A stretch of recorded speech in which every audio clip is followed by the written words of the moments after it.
Merhaba arkadaşlar. Smartphone ile çizimlere devam ediyoruz. Hemen Sketch açıp başlıyorum. Öncelikle bir rectangle çiziyoruz.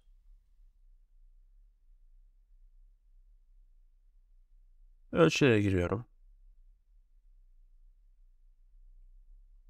110'a, burası da 25.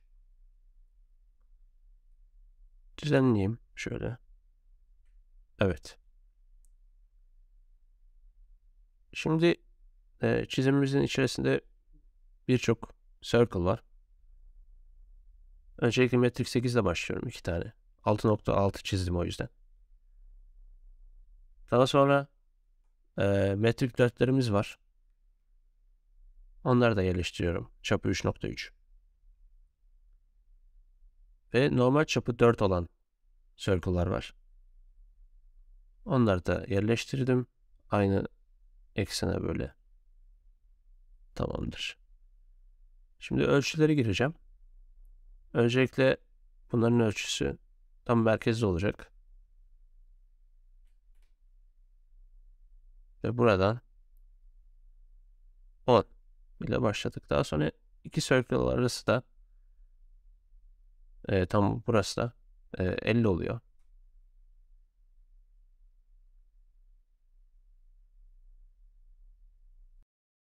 Ölçü vermeye devam ediyorum.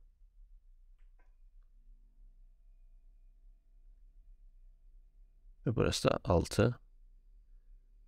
Son iki circle'ımız kaldı.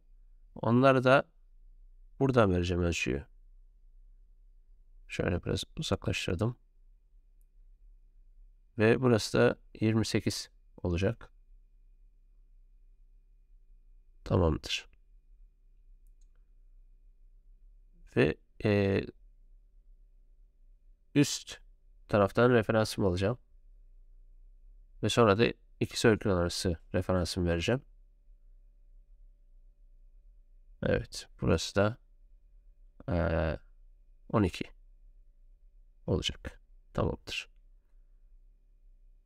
Şimdi burada da bir tane boşaltmamız var. Onu da yapacağız ama önce katı hale getirelim.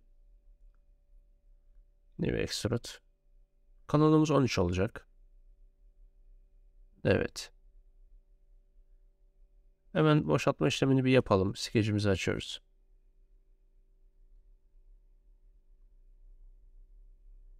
Referansı çizip ölçümü de gireceğim.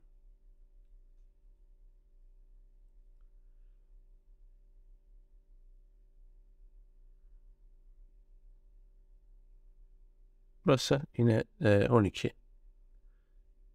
Ve burası da 10. Eksisi geçer. 3 milimetrelik bir boşaltma yapacağız. Tamamdır. Daha sonra sol taraftaki köşelerimizde chamfer'lar var. Onları yapacağız. Ama öncesinde tabii metriklerin dişlerini de çekelim. Metrik 4'lerde. Tamamdır. Okeyledim ve burası bitti. Chamfer'ları yapalım. 2,5 olacak bunun da kalınlığı. Evet. Evet arkadaşlar, çizimimizi bitirdik. Umarım faydalı olmuştur. Bir sonraki çizimimizde görüşmek üzere.